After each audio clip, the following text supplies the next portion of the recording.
voulez. Bonjour à tous, je sais pas vous, mais moi j'ai faim. Comme d'hab, j'ai rien dans mon frigo. Du coup, ça me saoule. Vendredi soir, rien à faire. Je vais regarder sur internet si je peux pas manger un truc vite fait. Quand Tiens, éventuellement, je pourrais poster un repas sur Wellcook, peut-être. Wellcook, qu'est-ce que c'est que ce truc? Partager un repas. Voilà. Sous la table.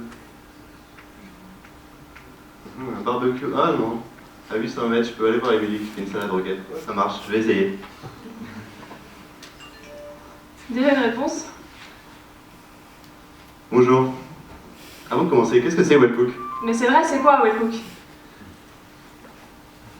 Wellcook, c'est une application qui permet de mettre en relation des gens qui veulent manger et qui ont la flemme de cuisiner, ou des gens qui aiment cuisiner et qui ont envie de recevoir des gens chez eux.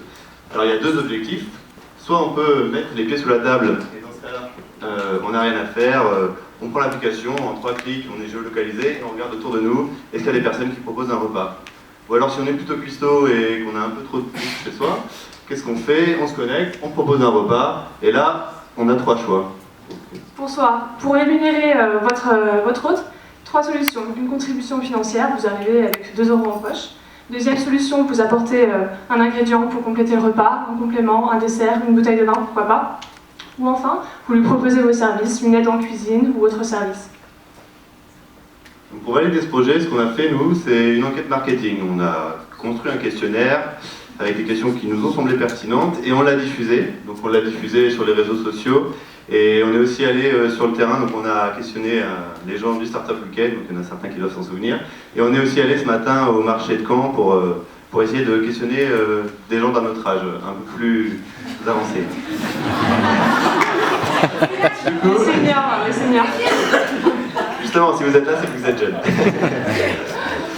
Et donc, on a retenu 2 choses intéressantes. La première, c'est que ce qui intéresse les gens, c'est pas forcément la contribution financière, mais c'est plutôt le service en contrepartie. Et la deuxième chose intéressante qu'on a identifiée comme une faiblesse, c'est que les gens ont peur de l'inconnu. Ce qu'ils nous ont dit, c'est qu'ils ne sont pas forcément prompts à aller chez quelqu'un qu'ils ne connaissent pas, ou à l'inverse, ils ne sont pas forcément prompts à recevoir chez eux des gens qu'ils ne connaissent pas. Donc on a travaillé un peu sur ça, et c'est vraiment le point sur lequel qu'on a identifié comme une faiblesse. Et du coup, ça nous a permis d'identifier une cible. Donc nous, on a choisi de se cibler sur les étudiants et les jeunes actifs, qui englobent 10 millions de personnes en France, et puis toutes les personnes qui vivent seules chez elles en France. Donc, C'est bien, c'est une application, c'est gratuit, mais dans tout ça, on se rémunère comment? donc nous, on s'est dit, c'est des petites transactions où il n'y a même pas de transaction financière, parfois, si c'est la bouteille de vin qu'on apporte chez l'autre. Donc on s'est dit, on va s'orienter vers les entreprises. On a réfléchi, on s'est dit, on peut proposer 3 choses qui nous semblent intéressantes. Donc la première, c'est offrir un espace de visibilité. Effectivement, avec l'application, on peut construire une base de données de clients d'utilisateurs qui sont tous intéressés par la cuisine. Donc on peut offrir un espace qui est vraiment pertinent pour des gens qui proposent des constructeurs électroménagers ou des sites spécialisés dans la cuisine. La deuxième chose qu'on a trouvée, c'est qu'il y a souvent des produits électroménagers qui sont disponibles en early access, c'est-à-dire qu'ils ne sont pas disponibles sur le marché, mais les constructeurs souhaitent les faire tester avant. Et du coup, ce qu'on peut faire, nous, c'est mettre en relation avec nos utilisateurs et proposer, via un retour, peut-être via un formulaire, un retour très bien construit, ce qui intéressera les constructeurs, et des produits qui intéressent nos utilisateurs. Et la dernière chose qu'on a trouvée, c'est créer des événements à thème. Ce qu'on peut faire, c'est réunir nos utilisateurs et nos partenaires clients, et faire avec eux des petits événements, ou des grands événements d'ailleurs, sur lesquels on pourrait faire du placement de produits, ou ce genre de choses par exemple. Et il y a déjà des concurrents qui existent.